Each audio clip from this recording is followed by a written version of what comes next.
Welcome to the Digital Marketing Mentor. I'm your host, Danny Gavin, and together with industry leaders and marketing experts, we'll explore the meeting point of mentorship and marketing. We'll discover how these connections have affected careers, marketing strategies, and lives. Now get ready to get human. This episode is brought to you by Audio Academy. Whether you're a recent high school graduate, a busy mom, a working woman seeking to enhance her skills, or a female entrepreneur looking for a better understanding of digital marketing, we've got you covered. Dive into the digital marketing world without drowning in student loan debt or compromising your values. Visit audioacademy.com/podcast and claim $150 off Audio's women's only cohort of our Digital Marketing Fundamentals career course by entering the code MENTOR at checkout. That's odeoacademy.com/podcast. Empower your career and save $150 with code MENTOR today. Hello, everyone. I'm Danny Gavin, founder of Optage, marketing professor, and the host of the Digital Marketing Mentor. Really excited for our guest today, Ashley Werhun, CEO and co-founder of Mentorly. Ashley was a professional dancer for over 10 years, and she saw the need for formal mentoring solutions in the arts industry and beyond, and she launched Mentorly in 2017. Mentorly is a cloud-based mentorship solution for businesses and organizations looking to invest in their people and help them soar. Today, we're going to talk about mentoring within a structured environment and with a strategy. Ashley, how are you? Doing really well. How are you? Great. I'm so glad that you're here. I know that you're calling in from Montreal, a place which is close to my heart. I'm having a lot of family there. I was there a couple of weeks ago. Super excited to be talking to you today. Me too. When I saw the title of the pod, I was like, this seems like a fit for what we do. Just a little bit, right? And I think the way I stumbled upon you, I think was just on Twitter. I don't know how you popped up, but you did, and it was like meant to be. So perfect. Twitter or X keeps making it happen some way or the other. I saw a good tweet that, we as the community just need to keep saying tweet and, Twitter. And hopefully if we just stick with that, it will maybe come back. So we'll have to see. Yeah, it's a platform of the people for sure. Let's dive right in and we'll talk about your educational and work background. So obviously, where did you go to school and what did you study? And I'm sure we'll touch upon the life of a ballerina. I grew up in Edmonton, Alberta. I moved to San Francisco right after high school. I spent the last couple of years of my high school life in private ballet school. So moved out of the house really young, was in an apartment going to private ballet school, which is pretty common for that track. And I actually didn't go to university. I went straight into a ballet career, which is also quite common. I remember being asked at an international ballet competition in London. I was 16, finishing up high school, and people said, "Do you have a job yet?" And my mom looked at me like, no, she's finishing high school. And they kind of looked like, "Oh, why? You should just start working and do homeschooling." So that career starts really young. So I started my first job at 18 after living in San Francisco at a company called Ballet British Columbia. And then luckily, while I was working, we developed relationships with one of the universities that we were around, and I got kind of a free undergrad. And so I would take university classes on the road and after work days. And it was a pretty special program that they had for some of the artists. So I was able to study that way. And that was at Boise State University. And I majored in psychology. Amazing. And it's cool that you had that push to do the degree while you were busy. Because I know a lot of people, you're so busy, it's difficult to do that additional studying. Yeah, most of the long days, like you're also expected to go to acupuncture and chiropractor. Like that is your job, is to keep really healthy, to be kind of world class. But I'd always liked doing something on the side. I needed a distraction. And then, you're on tour about 7 months of the year. So you have these long plane rides. And when you get somewhere, you have a mandatory day off to adjust. And so it felt like a good thing to focus on. But when I was growing up, my mom always said, and when I said, should I go to university or start a career? She said, I really remember her saying, universities don't close. So do the thing first that maybe relies on kind of age brackets or opportunity brackets. And then the other stuff can be layered on. But I was really happy to do that. It gave me a lot of grounding while I was on tour and off in the summer. I know you also spent some time at Juilliard. So yeah, I went there in the summers when I was younger. Juilliard's generally post-secondary. So you go from 18 to 21, but I got a job right out of school. So I actually didn't go to the university program. But they have kind of early acceptance for dancers and musicians in the summertime when you're really young and kind of at that you're edging on that world-class experience to go for the summer. So I remember going when I was 15 or 16 to live in New York for the summer by myself. And it was an awakening, but it felt like, okay, this is a path I really want to pursue professionally. Obviously, you had a lot of experiences inside and outside the classroom, whatever that proverbial classroom was. Sure. So what experience do you think were most impactful in directing your path? I would say like pushing me towards entrepreneurship. I think the experience of being in multiple markets. Now I know there are multiple markets, and I was 21 years old. I just thought I was in Vietnam on tour.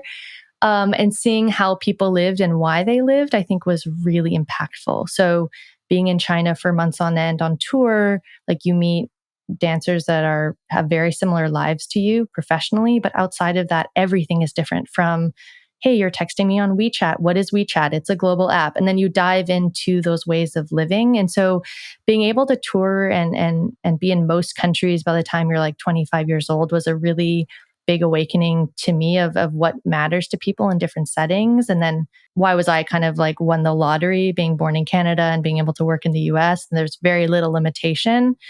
So I think that was a really big one. Even when we were touring, though, we went sort of beyond the traditional touring sense. Like with one of my companies, Trey McIntyre Project, Southeast Asia is part of this initiative called Soft Power that Hillary Clinton introduced. And she was trying to introduce countries to each other, but on the basis of not war, and which is good. And so before we went to Vietnam and Philippines and Korea and China, we would do training in DC and get cultural training and different things to know what to expect, right? Because in different areas of in China, you probably know there's a whole city just dedicated to media, and all universities, all high schools lead into that media track. So when we were going to that city, you know that when you get off a bus, it will be a red carpet and you're expected to have a gift in hand, and all of these little things we would get trained on. And in your young 20s, I think that's a big kind of eye-opening experience. And then in every city, we would not only do a show, but we do a cultural exchange with a group that they're either a group of at-risk kids or like a tribe in Vietnam came down from the rural areas to teach us like their dance that's so historical to them as a culture, or a professional ballet school in China where I was teaching the 12-year-olds and they were way better than me. So I think layering on those cultural experiences as I was dancing was a large part of education. I mean, yeah, it sounds like the experiences that you had, your average teenager or young adult does not have. And it really doesn't surprise me that you're a founder of this amazing company organization, having such a diverse background and sort of foundation to build your life on, which is so cool. Yeah, I feel very lucky. Let's jump into mentorship. As someone who runs a company driven to help facilitate and improve mentoring, how would you define a mentor? A mentor is really someone that is guiding someone either in a peer basis or that is a little bit before them and using their lived experience to do so. So it really goes beyond sort of an education model where you're trying to teach someone skills or verbiage or lessons that you know or a textbook knows. You're trying to take all of your experience that you've lived in real life in the context of that industry, in the context of your own experience, and pass that down. And it's really to help the mentee to effectively not make the same mistakes you've made, and also to be seen when a mentee is going through someone and a mentor can simply say, I see that, I've experienced that too, and maybe it was much, much worse. So don't worry as much. It's a very powerful relationship, but that relationship to find and to maintain is actually quite abstract for people. And so we really wanted to dig into that topic in Mentorly. So what would you say are the most important traits in a mentor? So besides the fact of like having a lot of experience in that area, but what would you say makes a good mentor? Just because someone is excellent in what they do, it does not make them a mentor. That's one thing when we work with companies, they ask us for a lot of guidance around that topic, is even if we're asking executives to mentor, are they ready? Are they the right people? So I think a mentor needs to first and foremost, it's very tactical, but be committed to set aside time in their life to do that. They need to know that they want to dedicate, let's say, an hour a month or a half an hour a month, or at will, whenever they need, I'm going to answer a call to help in this relationship. I wouldn't label yourself a mentor if you're not actively doing that and making the space for it, because it's like any relationship, you need to invest time to. So someone that has some time capacity to give back, Good mentors generally lean to have high levels of empathy and understanding or willingness to understand. And so they will listen and absorb information without passing judgment, because you can never be in that mentee's shoes, and they've gone through indescribable things in their life, depending on their background. And you have to know that their experience is worth listening to and absorbing before you give any feedback. And the other part is, I think, when you're mentoring, you're fundamentally optimistic, right? You see potential in people. You see that challenges can become overcome. You want to wait until the end to give feedback. And then you also know that it's going to go through the filter that it may be taken and it may not be. And that's okay. And you have to kind of let it go, right? You're not their boss. You're not necessarily their manager. And we'll get into why that maybe matters not to be directly mentored by your manager, but you're there to support their journey. And so I think most mentors have kind of a quality of selflessness also in there, is that they just want to be helpful, and it's really not about them in that moment. I love that point about like the optimistic perspective, because I'm like thinking on the on the opposite end. Someone who kind of looks at the glass half empty, I don't think they're going to be a good mentor. Sometimes it trains you to be, right? Like being a founder, I think it trains you to be optimistic because you're looking for opportunity in the world. But I think sometimes we have an easier time giving other people advice and taking our own. So even if you're sort of down in your own experience and nothing's going well and the economy is crashing, but you meet with like a really hungry person that is new to the industry and they're not as jaded and they don't have as much information. And so you have to be optimistic because their life also is just beginning in some respects. So I do see also levels of optimism increase as you mentor, right? There's a study that we cite a lot around the science of giving back. And the more you do the action, actually, the happier you become. So it is also something that you can do to become more optimistic, which is good. Yeah. And I think that's such an important point about giving back, and that actually makes you happier. Some people think like by giving my time, I'm actually taking away from myself. But I'm a big believer, and I'm sure you have the study to prove it. But yeah, when you actually give, you actually gain a lot more. So that's why if you think about it, that relationship is really, it's a two-way street. Both people gain a lot. Yeah, a lot of the times I'll walk away from conversations and I'm like, oh gosh, I'm so happy they took the time. And I was like, oh wait, they just thanked me for taking the time. But I learned a lot because I'm reminding myself of things that I really want to do that maybe I'm not implementing, right? There's that aspect too. When you're teaching something, you better be following it yourself. And it's really a really good reminder. And the other thing we find is it's linked to purpose. And so a lot of the times when you're kind of reaching that level of mastery in your career, it can get kind of boring, right? Like on the traditional S curve of learning, when you're sliding in the middle, it's the most interesting to someone. And then when you reach that mastery peak, that's often when you'll see a change of industry or job, because people get itchy for change. And so when someone is a master or reaching a mastery of their role or their skill set, giving back and teaching some of that can reinstate their purpose and remind them kind of how good they are at what they do. So do you feel like companies should actually look at senior people in their organization, and by kind of putting them into mentorship positions might actually keep them there longer? Yeah, retention is a big problem that companies come to us with, right? Because when you look at the stats, they're pretty alarming. Like for the top tech companies right now, Uber, Facebook, Snap, and these are people that are throwing money and kind of workplace flexibility and all that kind of stuff. Their average tenure is 2 years. And so imagine throwing a few $100,000 at someone, all of the training, all of that kind of things just to lose them. That cycle is pretty deafening when you're investing. And so it's really worth it to invest to retain someone. But there are a lot of things that go into someone wanting to leave their role. But a big one is that they're losing a sense of purpose, that they feel more purpose maybe from starting again or from spending more time with their family. And so by having people mentor, it definitely connects them. And it also allows them to become like this ambassador of company values. So you do want to be careful of who you choose to mentor. If you have someone that's maybe on a negative sense or doesn't understand the company as well, it can play negatively. But if someone is asking you, hey, what do I need to know from day one? Tell me about the real culture. Tell me about what this company is all about. Like you're effectively getting them to state your values and how you work and sort of the most ambitious part of the company, which in day-to-day work can kind of fade away, right? Sometimes you just don't come back to why you're there. So I think having that experience is really helpful for senior leaders. I love these nuggets. You think you have this podcast about mentorship and you kind of cover everything, but we are really uncovering some amazing thoughts and ideas. So Ashley, thank you. I know we've just started. Yeah. Who have been some of your most influential mentors? Let's talk about them. The idea of Mentorly and why I wanted to build it kind of came from the fact I had a pretty great career as an artist, and I didn't not deserve it, but I had to work really hard for it. And I saw other people not have that career, and they were fundamentally more talented. I think in that industry, you literally have a better physique for the job, right? Like they were in basketball, it'd be they are 6'2" and I'm 5'9". There's no really all arrows were not pointing to me having this career. But I sort of just never gave up and was like, if I'm investing 10 years of my life at 11 years old to do this, I'm going to have a career. So I would pull people and take them to coffees and auditioning, fly to Sweden and just stay with a dancer and tell me all about this and how do I get there? And so through that, I really was able to build my own career and I had people vouch for me, and it's just not what other people were doing.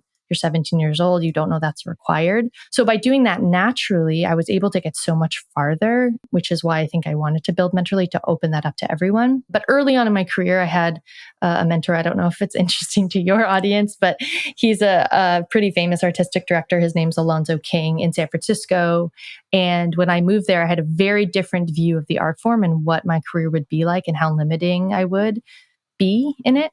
Because a lot of the things in the artistic world are sort of like downward pressure. They are not upward. And he gave me some really important lessons around self-worth, around happiness, around work, and looking at the process as like really the goal of why you're doing something.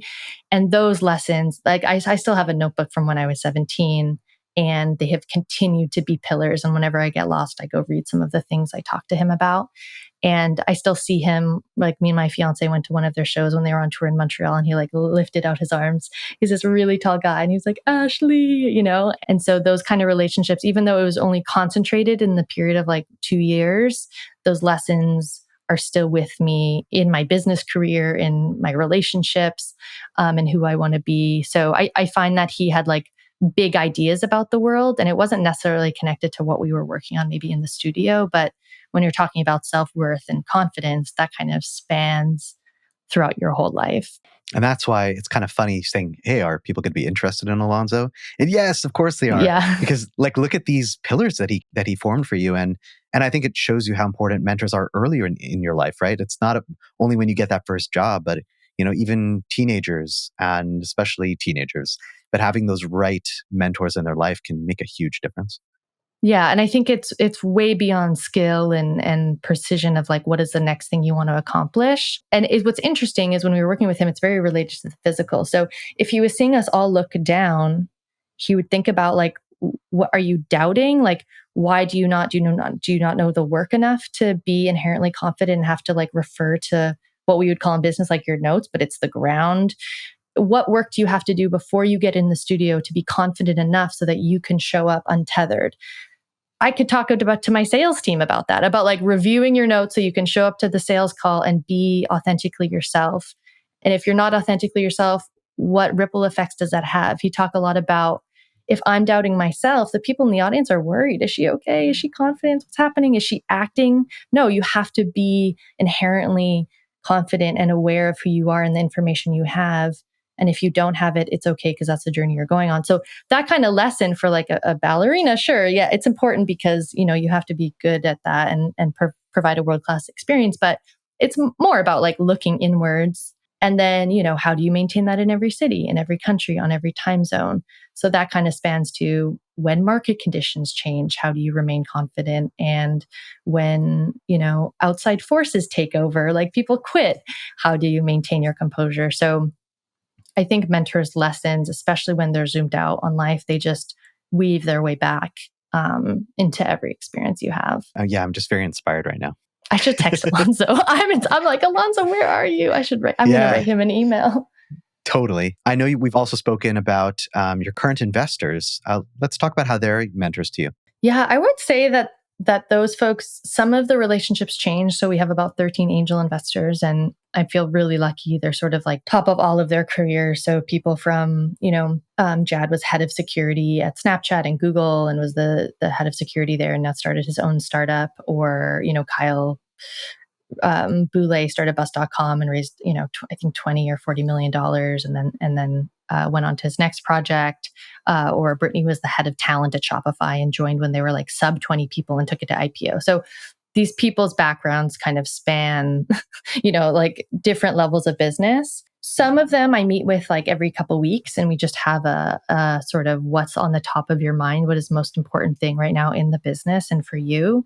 And then others, like one of our investors, Vic, he's been these like clutch mentors, like almost like emergency. I can text you at 11 p.m. if something is really going wrong. The most amazing thing about being an investor is that your investment into that relationship and that entrepreneur is obviously going to pay out in a monetary way. So it incentivizes them to pick up the call, but they just go above and beyond anything you'd think, right? Like walking you through a deal for 2 weeks, and they're running their own company. And sometimes I just text them saying, I can't imagine you have time for this. Like, I don't, just text me after dinner before the kids go to bed and we'll walk through it. Like they just kind of take your call, and they've saved us probably millions of dollars in mistakes by doing that. And so when we were looking for investors, I was trying to find a mentor in every department. I need like a security person, a marketing person, an HR person, someone that represents our customer base, someone maybe that works with data and AI, so that when those questions come up, you have someone to call or they know someone to introduce you to. So my investors have been really supportive. Yeah, I know it might be cliche, but it like reminds me of Shark Tank, right? Like you can get money from anyone, but ideally you want to get money from the people who can actually provide value in addition to the money. So it's great that you had the foresight to choose investors that could help beyond just that writing that check. Yeah, I would say entrepreneurship feels the farthest thing away from Shark Tank. But yes, I think the trope makes sense, is like you want smart money, you want people that are going to help you and have experience. So let's talk about who you mentor in your current position. I know you're mentoring a few programs like Revolution Her, Princess Trust. Let's talk about that a bit. So about a year ago, I started to think, how am I giving back, and how close am I to these clients? And we started scaling a lot, and we support two types of clients: an HR use case, so within a company, and then what we call a network client. And so those network clients, it's kind of open to the public or to their community. So that can be a client like Revolution Her. It's a women's organization to lift people up in business, or Startup Canada and different organizations where you can apply to be a mentor. And some of my clients, while we were talking about the product, were like, oh, we're actually looking for startup mentors. Would you want to join? And in two ways, it's really helpful. One is obviously using your product every day. We use it internally, but when it's not like real life stakes, you don't feel that empathy as much. And then two, it's to have recurring structured mentorship conversations. So I can feel, okay, I'm missing this in my mentor experience. What can we build to, I bet you other users will do that. And so we'll ask them those questions. And so I have a few relationships. So one is in Revolution Her with a new nonprofit founder. She's starting from idea. She's coming from like a very academic background, so much more data and context than I ever had to start my company with, which is cool, but it provides its own challenges. And then also with Princess Trust, it's an organization here in Canada, but there is one in I think 30 countries around the world. And by the name, it's sponsored by the royal family. And so I was like, is it called the King's Trust now? They focus on supporting ex-military veterans that are opening businesses, which is a really cool journey, going from that world to civilian world and building businesses. So I'm mentoring a team of two women founders in that program. And I'm finding them to be really just like wells of joy within my life. I look forward to all of those calls. And it serves that dual purpose of like actually being a mentor, but then also kind of like intel for your product. Yeah, we call it dog fooding. You want to eat your own dog food. Exactly. Ladies, are you seeking a flexible, satisfying, and well-paying career? Do you resonate with psychology, excel with words, and brave the tech world effortlessly? Digital marketing might be your calling, and our women's only cohort at Odeo Academy is tailored to you. Learn the ropes without a 4-year commitment, without compromising on your values, and without leaving the comfort of your home. Our course is designed to support women from high school grads to business mavens in launching their digital marketing career. Check out audioacademy.com/podcast. And don't forget to use the code MENTOR at checkout for a special $150 off. Act fast. Our Digital Fundamentals career course begins October 29th. Remember, it's odeoacademy.com/podcast. Claim your $150 discount with code MENTOR today. So are there any specific routines, strategies that you like to utilize when it comes to facilitating the mentoring relationship outside of obviously the Mentorly platform? Well, when we built Mentorly, we wanted to think about what barriers to each side endure in their relationship, and then how do we solve that through a product lens. And then we have a third pillar, which is the program manager. The person that's running the program has a lot of challenges. And so this tool needs to essentially cut down on time, increase accuracy, increase data awareness and feedback. So we looked at a lot of different problems that occur in mentorship. One is just psychological intimidation of reaching out to that mentor. Luckily, when I was young, I just didn't have that barrier. And that could be from personality type or, I guess, confidence. I don't know if I earned it though, but I was just able to reach out. So having a barrier to entry in just a psychological intimidation means the mentee doesn't know if that person would be open to mentoring them. Is it a good fit? What is their background? I think as you get older in business, you become aware that you can gather all this information online and be prepped. But when you're younger, you don't really know that. So that kind of inspired our feature base of profiles and mandatory agendas and having smart matching so the program manager can know that they're a specific match. But then within that profile, can we have pictures of the mentors? They have to write an intro to their mentees like, hey, mentee, really excited to meet you. This is why mentoring matters to me. The fact that their calendar is linked and open, like all of those product features are to make that mentoring journey a little bit easier. So that by the time they get to the conversation, they can focus. And then when they get into the conversation, we provide a lot of helpful things like agenda setting. How would you set a 60-minute agenda? What does that look like, right? Because probably, as you know, and as you've discussed on this podcast, like if you get there and the mentee just talks the whole time, is that a good exchange? If you're doing background information and just telling them all about why you're here today, is that a good exchange? So we help providing, hey, in the first 10 minutes, you might want to do a bit of background and then dive into biggest challenges, what you have done to try to solve those today, what has the outcomes done, maybe discuss what you could do differently. So we try to just to guide those calls in sort of like an industry agnostic way. So we touched upon it a bit earlier, but what was it about your previous business mentorship relationships that inspired you to create Mentorly? I think the feeling that I was so lucky to have someone to listen to me and answer questions. What would the world look like if everyone did? And I think that's a very broad and ambitious feeling. But when you're starting a startup, you have to have that kind of broad, world-changing, what if this existed for everyone, despite of location or social circle? And then the more integrated into the business and startup world, it felt very warm intro gated, which if you're spending time getting, into your warm intro circles, like, hey, Danny, can you introduce me to Jeff? And Jeff can get me to Rebecca. Great. By the time you get there, amazing. Maybe that person doesn't have that skill set. What if they could just meet Rebecca, right? Like maybe she wants to mentor someone and you would be a great fit. And so if we can kind of break the barriers of warm intros, because it's naturally going to lift people up. It'll lift people that are kind of already in. It's not going to really take someone that is not in that social network to their ideal mentor. So I think the goal of having that happen and how people would feel supported and less lonely and just have way more success in their life if they could do it was kind of the idea behind Mentorly and how we could do that at scale. And I think a very personal thing happened too. At the end of my ballet career, when you're doing 100 shows a year, it's like you on stage. If you are sick or injured, there's no product. Like there just is not.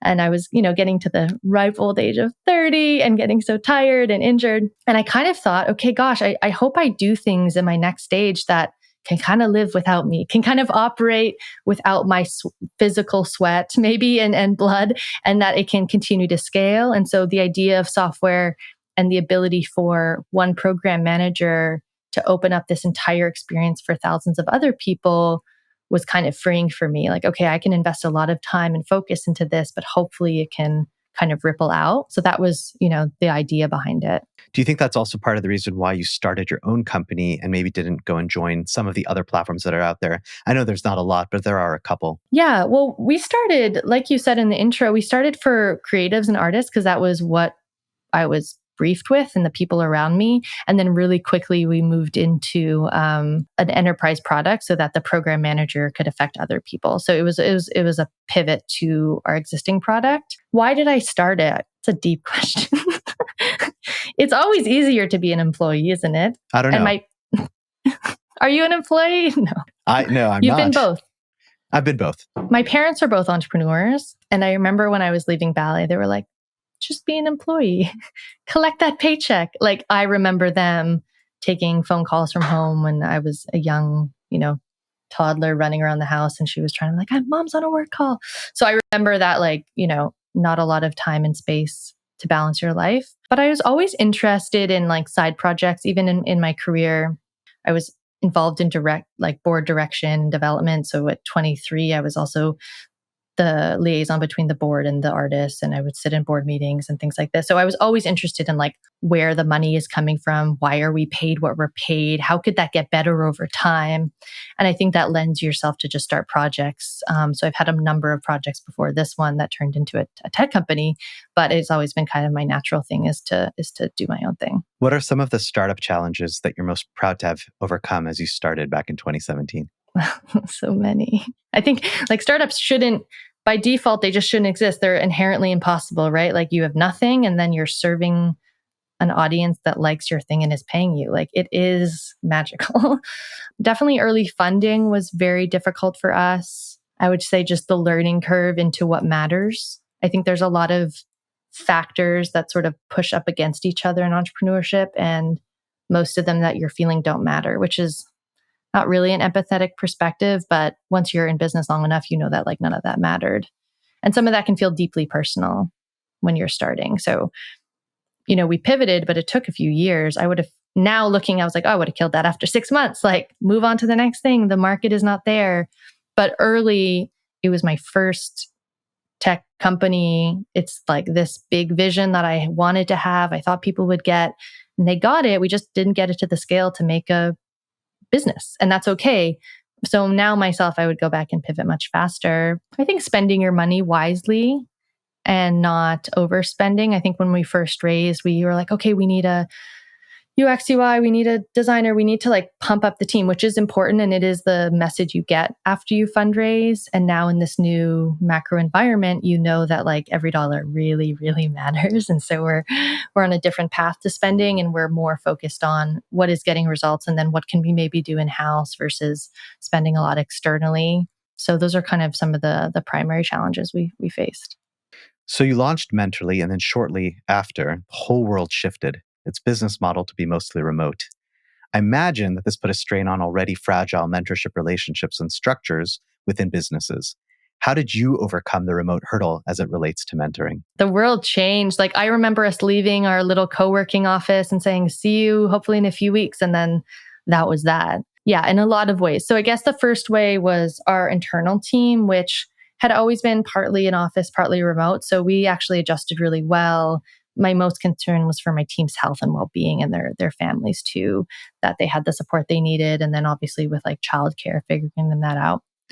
A lot of our clients, the lucky ones, had already been our clients. So some of we support the city of Seattle and all of the artists in the state of Washington. They had this huge program. When the pandemic hit, all of their other programming was essentially canceled or on hold. But because they used Mentorly, that could just continue as needed.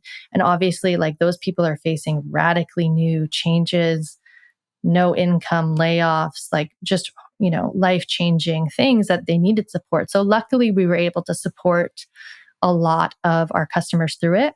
When the pandemic hit, we were almost pivoted, we were almost live with our new enterprise product. So we had a lot of beta clients. And then that summer of 2020, we launched our enterprise product. And it actually, because it was remote first and video first, even before video was widely adopted, people were looking to us for guidance.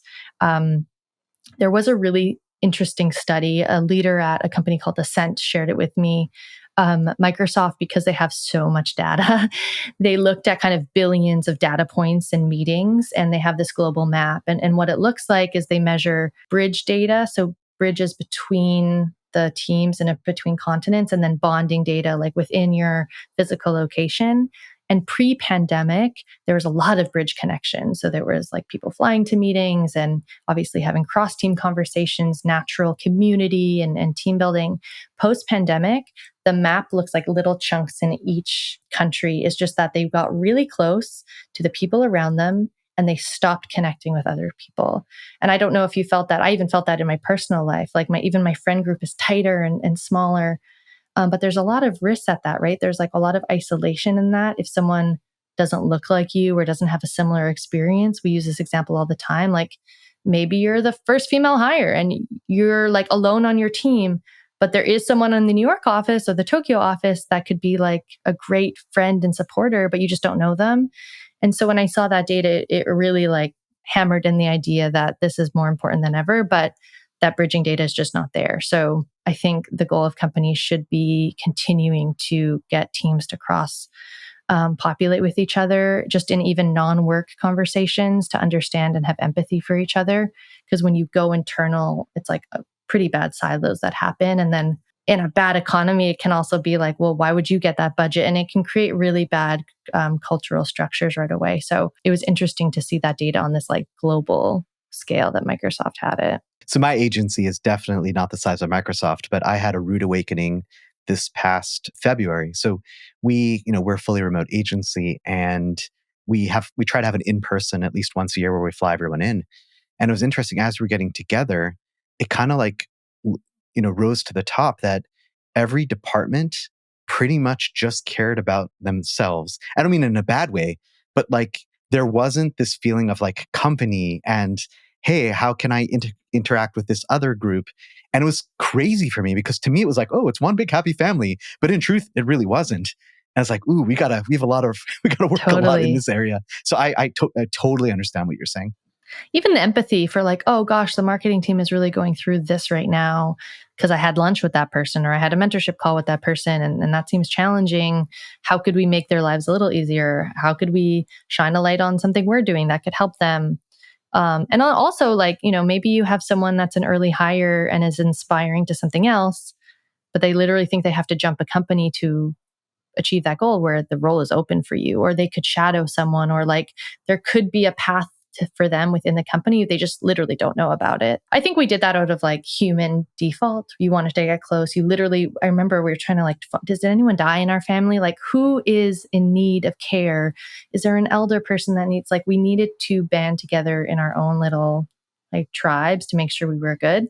Now, hopefully when, general status of health is a little bit more open and there's not, in Montreal, we had helicopters flying around for lockdown. I heard it was like a little crazy. And it was a little stressful. Hopefully now we can kind of connect with other people. There's interesting stats about leaving a job because you just don't have any friends there. Or there's a Gallup or Gartner question that asks like, who cares about your career here other than your manager? And a lot of companies score very low on that because they just don't have anyone else that has a relationship with them outside their managing team. I love it.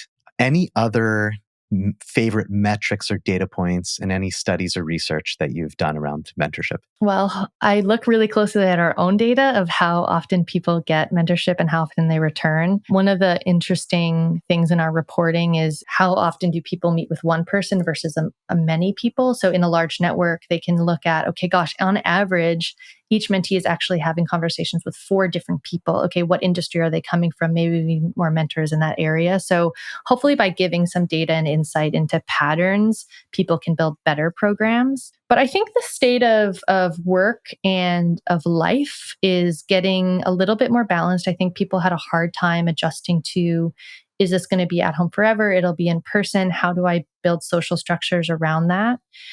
We still have really high turnover. So even though maybe there was big layoffs, especially in tech, which is the industry I'm closer to, I think last year they said 75% of all employees considered leaving their job at one point, which is like a big number of people working for you. You're paying a salary and they're considering leaving for a number of reasons.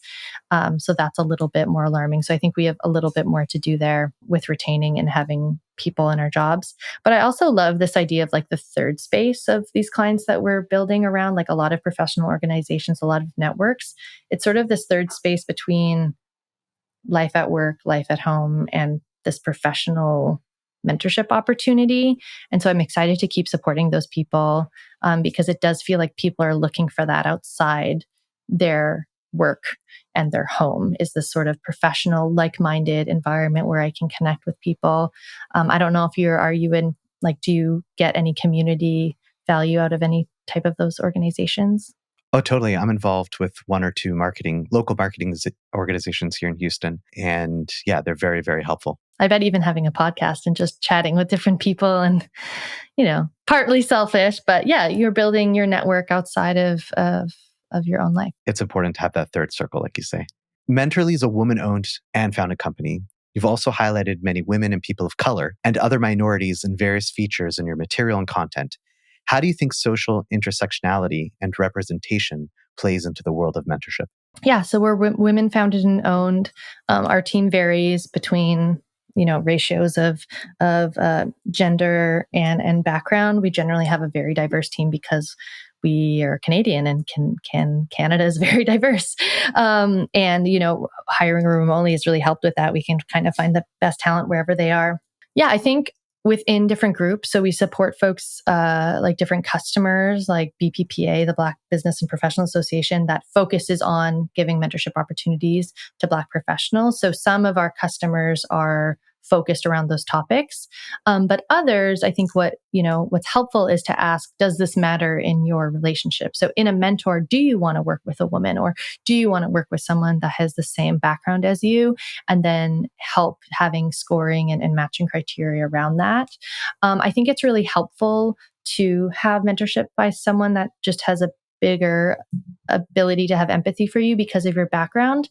And at the same time, I think it's really important that, we mix it up. I think traditionally, like we've had the bar raised and easier maybe path to executive or entrepreneurship for a lot of men out there because maybe they had more role models, or capital is generally, tilted toward that demographic. And so I think them also mentoring and versus and upwards is a really positive thing, because I feel, just as a female founder, is like those information silos. If when I'm sitting, sometimes I'm still just the only woman at a tech founder dinner, but we're talking about data and metrics and money and how much are we paying others and ourselves and things like that. And then sometimes I go to a dinner with my girlfriends and I'll be like, what's your guys' salary? And they're like, oh, and it's just not a topic of conversation. And so I think naturally, if your networks are more diverse, you're going to just bring up more topics in your life, and hopefully more around like money and just like very specific, no bias behind those kind of topics is super important to get out there. So for us, it depends on how our clients want to layer that into their programs. We build our products so that you can turn on and off specific features or ask different questions if you want to. And if you don't have to as well. So we try to support kind of all the programs that are out there. So Ashley, it's time for the lightning round. I know you're a busy lady, so you don't have a lot of hobbies, but no hobbies. I know you... Famously, I have no hobbies.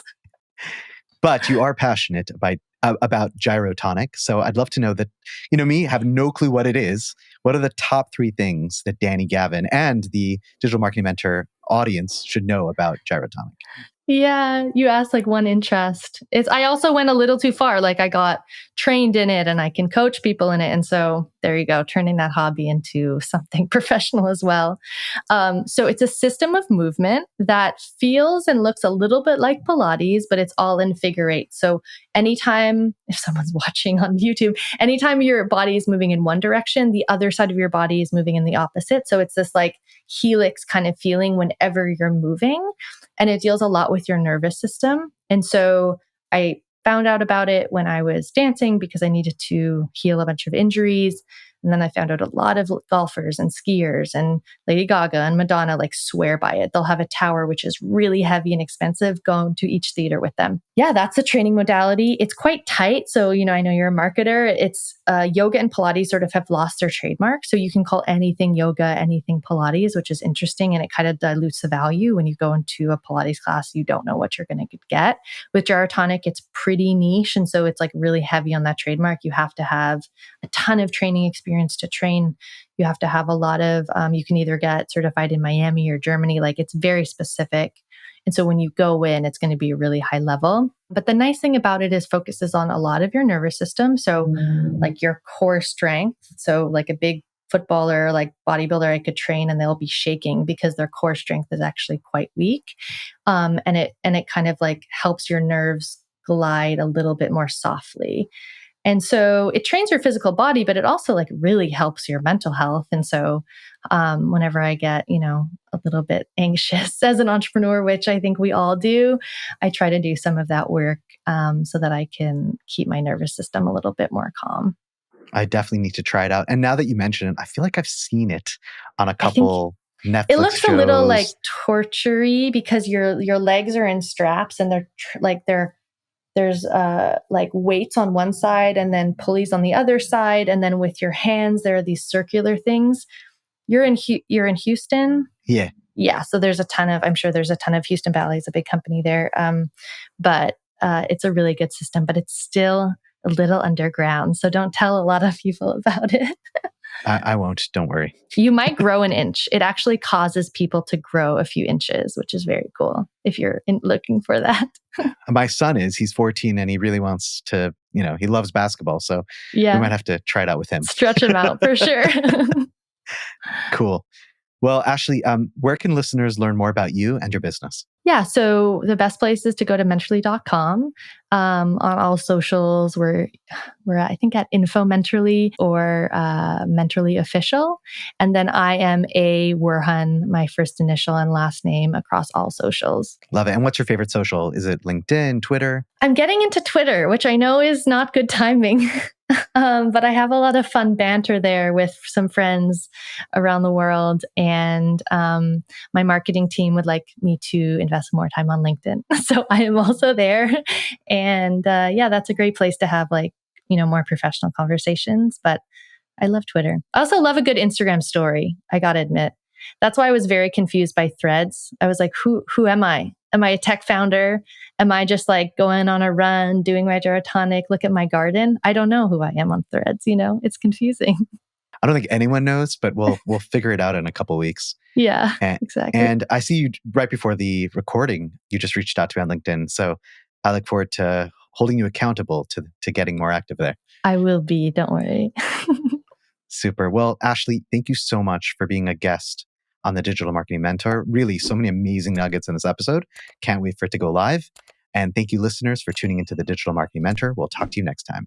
Thank you for listening to the Digital Marketing Mentor podcast. Be sure to check us out online at thedmmentor.com and at the DM Mentor on Instagram. And don't forget to subscribe on Apple Podcasts, Spotify, or wherever you listen to your podcasts for more marketing mentor magic. See you next time.